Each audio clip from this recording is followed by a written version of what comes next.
We provide you the platform to turn your dreams into reality. Give wings to your aspirations with KR Mangalam University. एक और बड़ी खबर इस वक्त आ रही है। भारत ने पाकिस्तान का जो ऑपरेशन है वो नाकाम कर दिया है और इस वक्त जो बड़ी खबर आ रही है कि भारत पर दागी फतेह-1 मिसाइल, ये सूत्रों के हवाले से इस वक्त खबर आ रही है, भारत ने फतेह मिसाइल को मार गिराया है। ये बहुत बड़ी खबर जो इस वक्त आ रही है। सुबह सुबह पाकिस्तान ने ये फतेह मिसाइल जो है वो दागी है, लेकिन भारत ने पाकिस्तान के इस ऑपरेशन को भी नाकाम कर दिया है। इस बारे में क्या कुछ और डिटेल से अभी सामने आना बाकी है, लेकिन क्या मधुरेंद्र जी आपके पास इस बाबत कोई डिटेल है? क्या जानकारी मिल पा रही है आपके सोर्सेज द्वारा?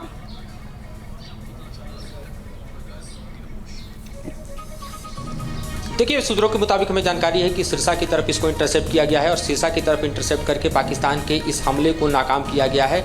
भारत ने जो है वो दरअसल इंगेज करने की कोशिश की थी। सिरसा में भी हमारा बड़ा एयरबेस है, लेकिन इस एयरबेस पर पाकिस्तान के बैलिस्टिक मिसाइल हमले को भारत ने निराधार कर दिया है। कुछ खबरें निकल कर आ रही थी कि दिल्ली पर अटैक था, लेकिन मेरे सूत्रों ने बताया कि दिल्ली पर अटैक नहीं, बल्कि सिरसा के एयरबेस को इंगेज करने की कोशिश जो है वो पाकिस्तान ने की थी। लेकिन पाकिस्तान के इस हमले को पूरी तरह से इंटरसेप्ट करके जो है वो रात के अंधेरे में ही वहाँ पर डिस्ट्रॉय कर दिया गया है। तो ये जानकारी निकलकर सूत्रों से सामने आ रही है। अच्छा मधुरेंद्र जी, पाकिस्तान की ओर से कोशिश हो रही है कि कहीं तो एक वीक पॉइंट हमको भारत का मिल जाए, जो कि उसको अब तक मिल नहीं पा रहा है। आप देखिए कि लेह से लेकर सरक्रीक तक वो मोर्चा खोल चुका है।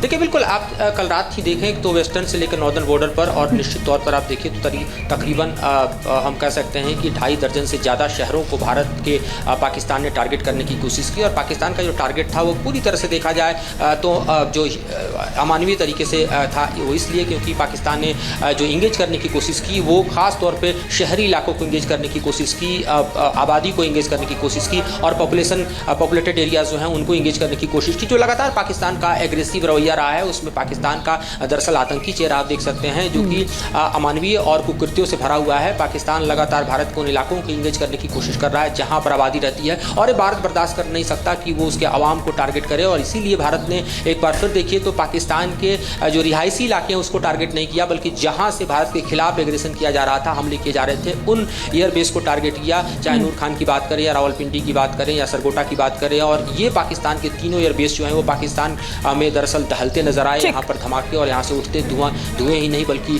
धमाके के बाद जो गुब्बार है वो आसमान में दिखाई दिया। उसके बाद मची अफरा तफरी के बीच पाकिस्तान ने फिर एक बार भारत के खिलाफ जो है वो मिसाइल को लॉन्च किया, जिसको सिरसा में इंटरसेप्ट किया गया और जाहिर तौर पर जम्मू में इंटरसेप्ट करके गिराया गया है। इस वक्त फिर पाकिस्तान की तरफ से ड्रोन हमले किए जा रहे हैं। एयरबेस बंद हो चुका है। अब पाकिस्तान अपने एयरबेस को ओपन करके सिविलियन फ्लाइट से ढाल बनाने की जो कोशिश कर रहा है, सिविलियन फ्लाइट से ढाल बनाने की कोशिश, क्योंकि देखिए कर्नल टीपी त्यागी अपनी कमर्शियल फ्लाइट भी उसने बंद नहीं की थी उससे पहले, जबकि उसने नोटाम जारी किया था और किस तरह से अपना एयर स्पेस बंद कर दिया था, लेकिन बाद में फिर उसको ओपन कर दिया। मतलब आप सोचिए कि मानवता तो कहीं दूर दूर तक है ही नहीं, इधर तो नहीं है, लेकिन अपने लोगों के साथ भी किस तरह से अपने बच्चों को भी वो ढाल बनाता हुआ नजर आता है, किस तरह से जो ये कमर्शियल फ्लाइट्स है उनको ढाल बनाता हुआ नजर आ रहा है, और फिर उसके बाद वो रोना रोएगा कि भारत ने ऐसा कर दिया। हाँ, पहले तो मैंने बच्चों के बारे में बताया कि कैसे बच्चों को फिदाई बनाते हैं। दूसरे, उसने अपने कमर्शियल फ्लाइट को एयर स्पेस ओपन कर दिया, किस लिए कि आ बैल मुझे मार, यानी कि अगर हिंदुस्तान की तरफ से कोई अटैक होता है और उसमें उसका कोई कमर्शियल एयरक्राफ्ट डिस्ट्रॉय होता है तो फिर वो इंटरनेशनल कम्युनिटी में हल्ला करेगा, शोर मचाएगा, देखिए जी मेरे सिविलियंस लोगों को हिंदुस्तान ने मार दिया। और वो हमको हमला कर रही है उसके एयरबेस पे, और वो हमला कर रहा है हमारे सिविलियन इलाकों पे। ये कैसा अमानवीय चेहरा है, इसको तो इंटरनेशनल कम्युनिटी को देखना चाहिए और हमें भी इसे उठाना चाहिए। Every incident international community sir अगर देखती, आज वो IMF ने जो 8,000 करोड़ रुपए का जो फंड जारी किया है, वो जो आतंक की दुकान चलाता है, क्या देना चाहिए था? मैं आऊंगी, लेकिन इस वक्त मधुरेंद्र जी के पास कुछ अपडेट है। मधुरेंद्र जी,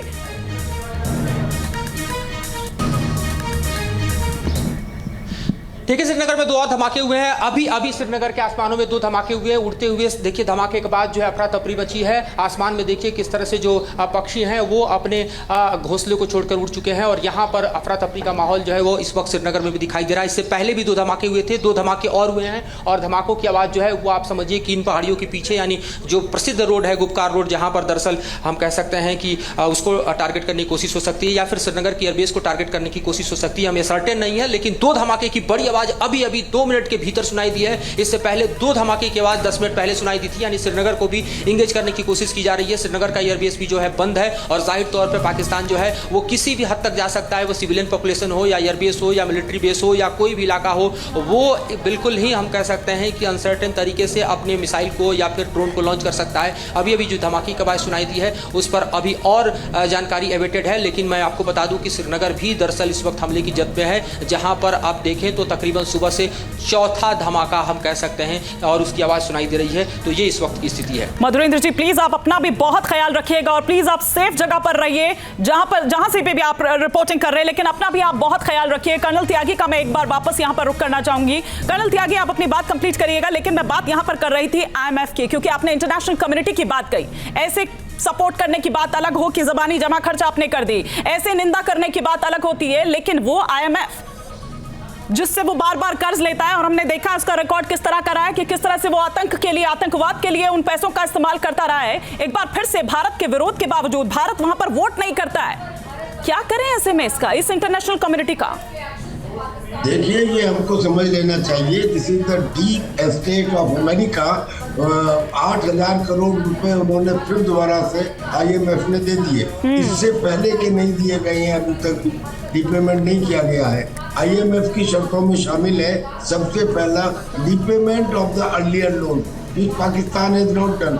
उसमें शामिल है आतंकी गतिविधियों पर रोक लगाना, उसमें शामिल है टैक्स बढ़ाना, उसमें शामिल है बिजली का रेट बढ़ाना, उसमें शामिल है प्राइवेटाइजेशन करना, उसमें शामिल है आप अपने जो सरकारी खर्चे हैं उनको कम करना। अब ये सब चीज़ें शामिल हैं और यही चीज़ें पाकिस्तान में नहीं हो रही। उसके बाद 8,000 करोड़ रुपए हमारे विरोध के बाद अगर उसे दे दिए गए, इसका मतलब किसी ना किसी का वृद्ध हाथ उसके ऊपर है और वो वृद्ध हाथ है अमेरिका का। मैं कहना चाहता हूँ कि पाकिस्तान अमेरिका के लिए एक नेशन नहीं है बल्कि एक वेपन है, क्योंकि उसको साउथ एशिया में एक जगह चाहिए जहाँ से आवश्यकता पड़ने पे वो अफगानिस्तान या ईरान कोई कार्रवाई कर सके। लेकिन सर 191 देश इसमें हैं। उन 191 देश में से एक भी देश ऐसा नहीं जो यहाँ पर भारत का सपोर्ट करता हुआ नजर आता। सिर्फ ये कह देने से कि हम भारत के साथ हैं, आतंकवाद के खिलाफ है, लेकिन दिखता क्यों नहीं फिर? और वो अमेरिका जिसका आपने जिक्र किया, जो यहाँ पर 16.75% का कोटा लेकर बैठा हुआ है, जिसके पास सबसे ज्यादा अधिकार है। जी बिल्कुल बिल्कुल आप सही कह रही है। दिस इज ऑल बिकॉज कि अमेरिका का जो डीप स्टेट है वो ये चाहता है, वो पाकिस्तान को जिंदा रखना चाहता है और इसलिए खाली इसका थोड़ी है, इंटरनेशनल मॉनेटरी फंड का, एशियन डेवलपमेंट बैंक में भी यही हाल है, वर्ल्ड बैंक में भी यही हाल है। न्यूज नेशन अब व्हाट्सएप पर खबरों की ताजा अपडेट के लिए न्यूज नेशन के इस QR कोड को स्कैन करें।